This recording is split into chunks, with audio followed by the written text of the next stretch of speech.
please. Respect and facts. Go ahead. So a couple of facts. I am American. I'm Jewish. My family lives in Israel. I just lived in Israel for the last 4 months. I got back 2 weeks ago. You dodged the bullet there. Literally.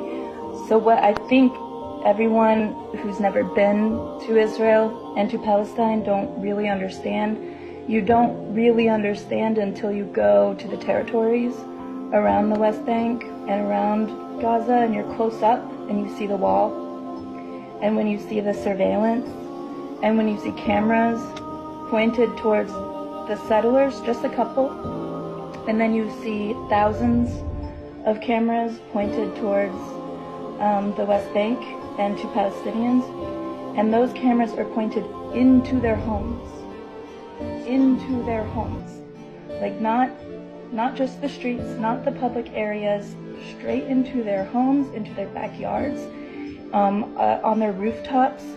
I mean, until you see it, and you see that there are, on the checkpoints, there are autonomous weapons loaded and ready to shoot someone based on video footage, and that those autonomous weapons are pointed on one side.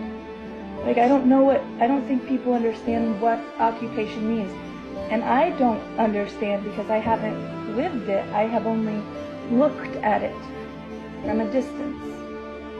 But what I can imagine is if you're a child and you're growing up knowing that the country that you live in hates you and that they are willing to kill you, having never met you in their life based on just a video image, that the facial recognition and the surveillance and the high degree of technology and spyware that they have guarantees that they could pick off Hamas members one by one without ever blanket bombing Palestine.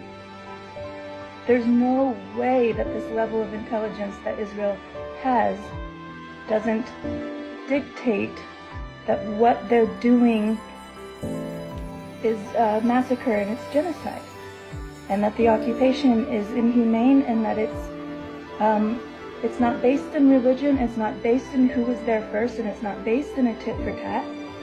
It's white supremacy, and it's dictatorship, and it's power and control and humiliation of a people who have nothing to do with the hostages taken and the people who were brutally murdered. Because yes, that is horrible. Those are my friends.